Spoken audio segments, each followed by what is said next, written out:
mən sizə yenidən mürəkkəb cümləni danışacağım. Bir də vasitəsiz nitqi. Demək, mürəkkəb cümlələrə girməmişdən əvvəl, deməli, bizdə cümlə sadə olur. Sadə cümləni bilirik ki, ya bir qrammatik əsası olur. Qrammatik əsaslı mübtəda xəbərdir. Ya da həmciz mübtədalı, ya da həmciz xəbərli sadə cümlə olur. Bunu keçən dərs izah elədim sizə. Tutaq ki, bir neçə xəbəri olur, bir neçə mübtədası olur. İndi isə sadə cümləyə oxşayan, mürəkkəb cümləyə də oxşayan cümlələr var. Rus bölməsində belə qəliz düşmür, amma Azərbaycan bölməsində düşə bilir. Yəni, belə deyək, elə bir cümlə hər ehtimala qarşı iki bölmənin hissədə düşə bilər.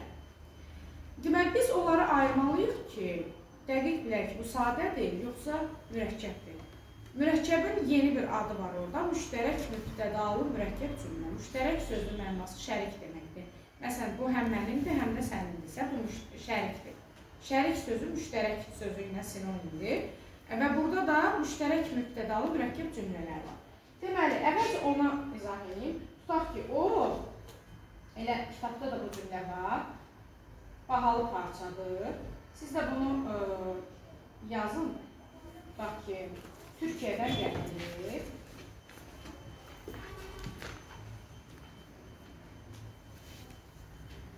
Sonra, o mənə söz verir, mütləq gələcək. Sonra, o mənə söz verir, harda olsa gəlməlidir. Harda olsa gəlməlidir. Bunu mən sileyim, burada biraz uzun getdi, mürəkkəb cümlə alındı. Söz verir, gəlməlidir. Sonra bir dənə yazın ki,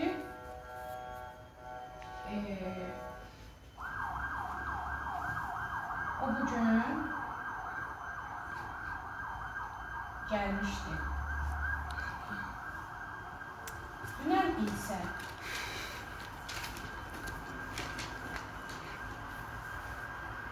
gəlməmişdi. Deməli, indi cümlələrə baxın. Birinci cümlə, o bahalı parçadır. İstəyirsiniz bir dənə əl saxlayın, izah edin, sonra köçürün. Çünki sonra başa düşməyəcəksiniz. O bahalı parçadır, Türkiyədən gətirir.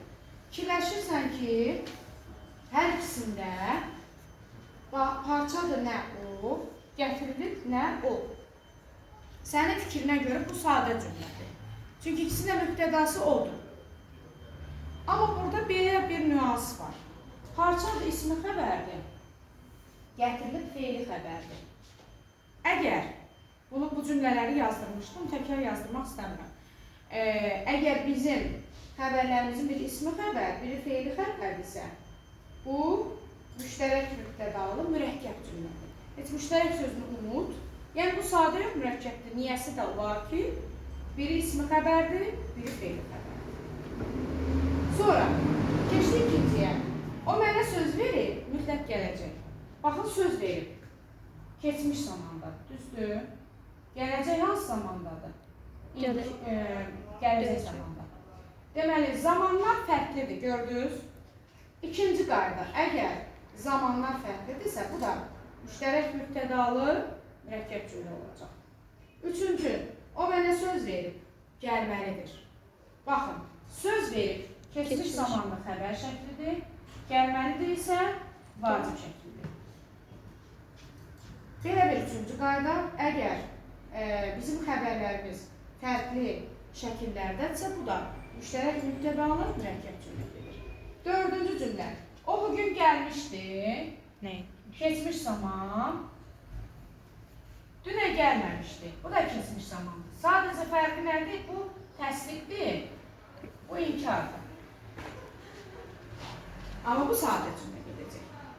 Ona görə ki, ikisi də eyni zamandadır, keçmiş zamandır, eyni şəkildədir, xəbər şəkildədir.